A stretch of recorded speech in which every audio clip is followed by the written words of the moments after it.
La vie des entrepreneurs est rythmée de questions et par exemple ce moment où vous êtes face à un prospect où vous vous demandez quoi faire, eh bien c'est une question qui peut sembler délicate et c'est pourtant cette question à laquelle va répondre Evelyne Platnik-Cohen, fondatrice de Booster Academy. Bonjour Evelyne. Bonjour. Alors voilà, concrètement, je suis face à un prospect, qu'est-ce que je fais?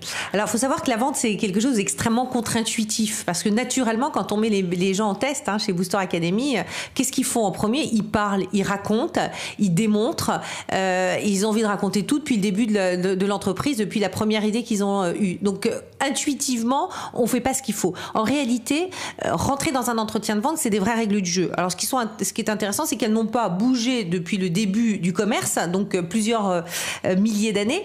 Et puis également, ces règles du jeu, ce sont les mêmes dans le monde entier encore aujourd'hui. Alors cette recette ancestrale, quelle est-elle? Alors on va dire que le processus de vente va se découper en plusieurs points. Vous avez première phase qui est extrêmement courte, qui est la prise de contact. D'ailleurs, on en parlera dans plusieurs semaines de cette fameuse première bonne impression. Et puis vous avez une deuxième phase qui est la phase de découverte des besoins et des enjeux du client, phase compliquée, rythmée, structurée avec des vraies règles. Ensuite, vous avez votre troisième phase qui est la phase d'argumentaire. Et là, vous allez être ce qu'on appelle en bénéfice client, puisque vous allez pouvoir raconter ce que vous savez faire en fonction des enjeux et du besoin du client qui sera découvert quelques instants plus tôt.